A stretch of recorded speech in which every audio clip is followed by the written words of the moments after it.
미스터리, 실화극, 디지털 성범죄, 목사방. 혹시 목사방이라는 단어를 들어보셨나요? 대한민국을 충격에 빠뜨린 디지털 성착취 사건입니다.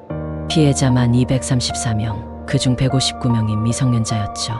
텔레그램을 이용한 이 조직적인 범죄는 과거 N번방보다 더욱 악랄한 방식으로 운영되었습니다. 오늘은 목사방 사건의 전말을 알아보겠습니다. 목사방은 2020년 5월부터 2025년 1월까지 운영된 텔레그램 기반 성착취 조직입니다. 피해자 234명 중 159명이 미성년자이고 이들의 개인 정보를 수집 후 협박, 성착취물 제작 및 유포한 혐의입니다. 과거 N번방 사건보다 더 조직적이고 강압적인 수법을 사용하였습니다. 이 조직은 텔레그램을 이용한 대규모 성착취 범죄로 조직 구조와 활동 방식이 매우 체계적이고 악랄했습니다. 목사방은 계급 체계를 갖추며 주범인 김노관은 스스로를 목사로 칭하고 조직원들에게 집사, 전도사, 예비 전도사 등의 계급을 부여했습니다. 이러한 계급 체계를 통해 상명하복의 구조를 구축하였으며 조직원들이 더 많은 피해자를 끌어들일수록 계급이 상승하는 방식으로 운영되었습니다. 이 목사방은 조직원들은 서로의 신원을 알 수 없도록 구성되었으며 오직 김노관과만 직접적으로 소통하는 점조직 형태를 띠었습니다. 이를 통해 조직의 비밀 유지와 보안을 강화하였습니다. 목사방의 활동 방식은 주로 소셜미디어에서 성적 호기심을 표현한 여성이나 딥페이크 불법 합성물 제작에 관심을 보인 남성들을 대상으로 접근하였고 이들의 연락처와 신상 정보를 확보한 후 돌변하여 허위 사진을 만들거나 배포하는 것은 범죄다라며 지인에게 성범죄를 저지르려 한 사실을 공개하고 즉시 고발 조치할 것이라며 협박을 시작하였습니다. 피해자들에게 1시간마다 일상 보고, 반성문 작성 등을 강요하였으며 이를 어길 시벌을 준다는 명목으로 성착취 행위를 강요하였습니다. 또한 자신의 말을 듣지 않으면 신상 정보를 유포하겠다고 협박하여 피해자들을 심리적으로 지배하였습니다. 온라인에서는 정신적인 지배를 받기 시작한 피해자들에게 나체 사진이나 영상을 촬영하여 보내도록 강요하였으며 성착취물 제작을 시켰고 제작된 성착취물은 텔레그램을 통해 유포되었으며 이를 통해 추가적인 피해를 발생시켰습니다. 오프라인에서는 여성 피해자들에게 남성과 성관계를 해야만 지배 상태에서 벗어날 수 있다고 하며 전국 각지를 돌며 여성 미성년자 10명을 강간하고 이를 불법 촬영까지 하게 됩니다. 이러한 조직 구조와 활동 방식을 통해 목사방은 피해자들을 체계적으로 착취하고 조직원들을 통제하여 범죄를 지속적으로 이어갔습니다.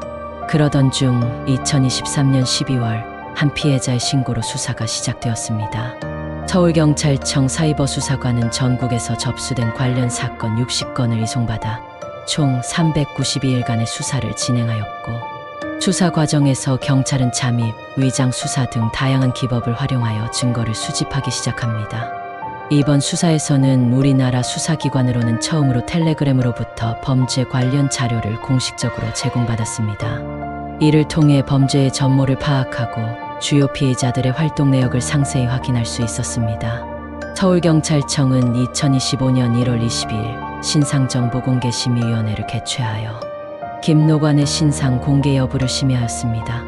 위원회는 범행의 잔인성과 피해 규모의 중대성을 고려하여 신상 공개를 결정하였습니다. 김노관은 이에 불복하여 서울행정법원에 집행정지 신청을 제출하였으나 법원은 이를 기각하였습니다. 김노관의 신상 정보는 2025년 2월 8일부터 3월 10일까지 약 한 달간 서울경찰청 홈페이지에 공개됩니다. 공개된 정보에는 그의 이름, 나이, 얼굴 사진 등이 포함되어 있습니다. 이번 신상 공개는 특정 강력범죄의 처벌에 관한 특례법에 근거하여 이루어졌습니다. 해당 법률은 범행 수단이 잔인하고 중대한 피해가 발생한 경우 국민의 알 권리와 재범 방지 및 범죄 예방을 위해 피해자의 얼굴, 이름, 나이 등의 신상 정보를 공개할 수 있도록 규정하고 있습니다. 김노관의 신상 공개는 디지털 성범죄의 심각성을 사회에 알리고 유사한 범죄의 재발을 방지하기 위한 조치로 해석됩니다. 또한 피해자와 그 가족들에게는 가해자의 신상이 공개됨으로써 일정 부분 심리적 위안을 제공할 수 있을 것으로 기대됩니다. 이번 수사를 통해 총 54명이 검거되었으며 이 중 14명은 자경단의 핵심 조직원으로 확인되었습니다. 특히 수사에 참여한 서울경찰청 사이버수사과의 강길병 경위와 손세결 경사는 그 공로를 인정받아 각각 경감과 경위로 특별 승진하였습니다. 이번 수사는 국제 공조와 첨단 수사 기법을 활용하여 디지털 성범죄 조직을 성공적으로 검거한 사례로 평가받고 있습니다. 목사방 사건은 사회적으로 큰 충격을 주었으며 이에 대한 다양한 반응과 향후 대응 방안이 논의되고 있습니다. 정부와 수사기관은 디지털 성범죄에 대한 처벌 수위를 높이고 관련 법률을 강화하는 방안을 검토 중입니다. 이를 통해 유사한 범죄의 재발을 방지하고 가해자들에게 강력한 경고 메시지를 전달하고자 합니다. 목사방 사건을 통해 우리는 디지털 성범죄가 얼마나 교묘하고 악랄하게 진화하고 있는지를 확인할 수 있었습니다. 하지만 중요한 것은 이제부터입니다. 법적 대응 강화, 플랫폼 감시 확대, 피해자 보호를 위한 제도가 제대로 마련되어야 합니다. 여러분의 생각은 어떠신가요? 댓글로 의견 남겨주시고 이 사건을 더 많은 사람들이 알 수 있도록 좋아요와 공유 부탁드립니다.